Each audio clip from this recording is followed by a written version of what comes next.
This is Dave Lombardo, and you're watching the Wendigo After Show.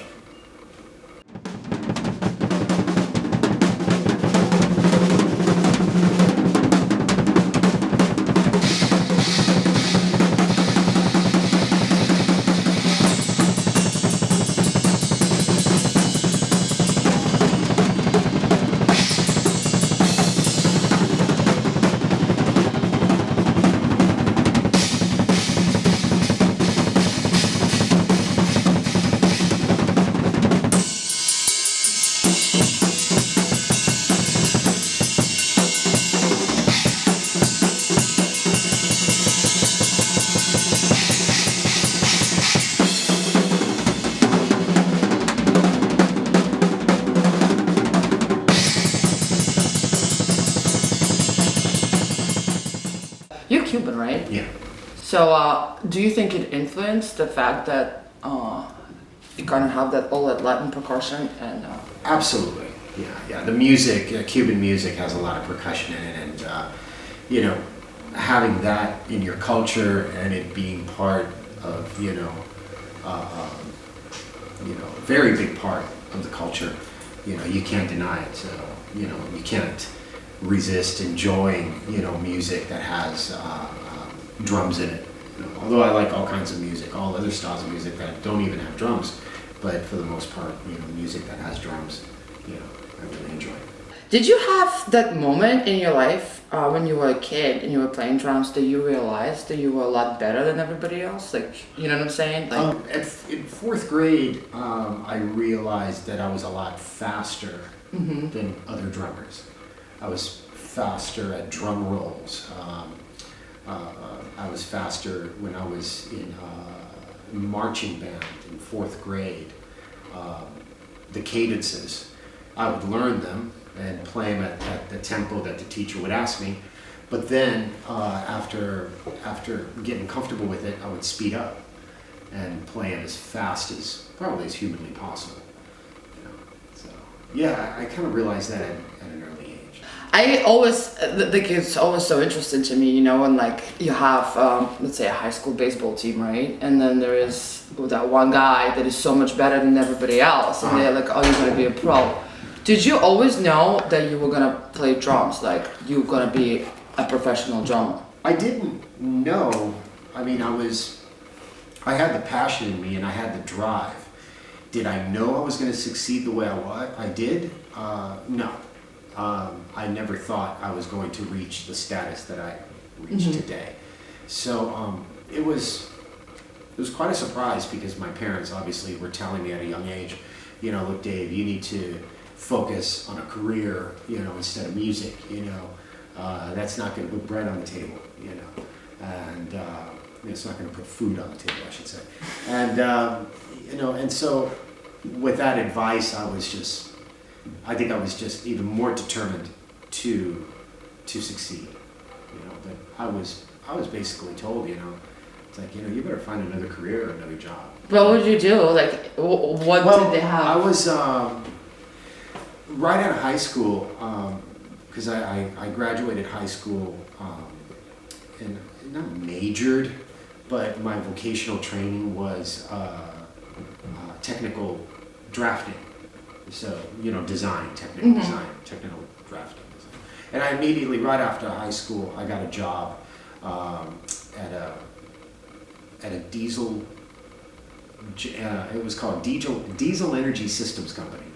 And I would design enclosures for generator sets for hospitals, for, Department of Water and Power and various other companies. And so I would, create these enclosures, for these generator sets. So I might have, I might have taken a career in engineering at that time. Were you always, well, obviously you were always creative. Did you try to draw when you were a kid too? Freehand drawing, no, not really. No, I was very technical in my drawing. A lot of straight lines. A lot of it wasn't, like freehand sketching, like, people Like or scenery. naked pictures and stuff? Yeah, no, nothing like that. No, it was more, cars, airplanes, things like Cool that. stuff. Yeah. So, yeah, I never got into, the other stuff. When you did this art collection, how did that happen? Like, how did you come to that? I've always had an interest in art. At a young age, I went to, the Huntington Library in California, and they have a lot of art pieces there. Mm-hmm. I was amazed and, fascinated by how these artists, were able to paint these pieces, and it was so vivid, it was so real, and so that fascinated me. Then as I got older and I was traveling the world, obviously with Slayer and my other bands, I would visit, museums. I've been to the Rijksmuseum in Amsterdam, and that was amazing. It was fascinating. A lot of course, Van Gogh, but there was all other artists, that painted these pictures that looked actually real. You could almost, I felt like I was able to put my hand in the picture. Mm-hmm.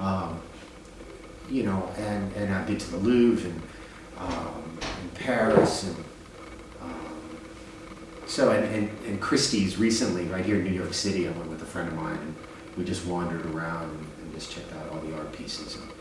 So I loved it. And then Scene 4, the company that I work with, in creating these pieces, they contacted me and I agreed to be a part of it. I mean, there were other drummers that were involved, Dave Weckl, Bill Ward, but I felt that I could take it to a different level, and which was, shooting these pictures with a Vistalite drum set where you could see the lights through the drums, and of course it creates reflection and more light, and then obviously with the photographer taking the pictures,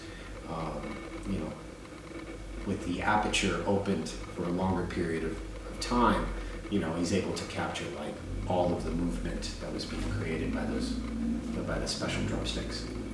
That's very cool. And then you get to name the pieces and... I got to name the pieces based on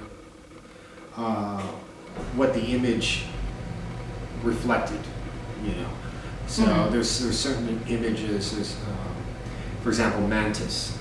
Mantis is the more brightly colored of them all, and we chose that piece and made it different, with color saturation, we chose that one because it was different. It was very different from all the other ones. My favorite colors are like the dark colors, blacks, blues, dark reds, and so the majority of the pictures that I have and that I chose, those are in those colors. And then Mantis I chose a little bit different. Yeah, because it stands out from the whole collection. It's totally different colors. Yeah.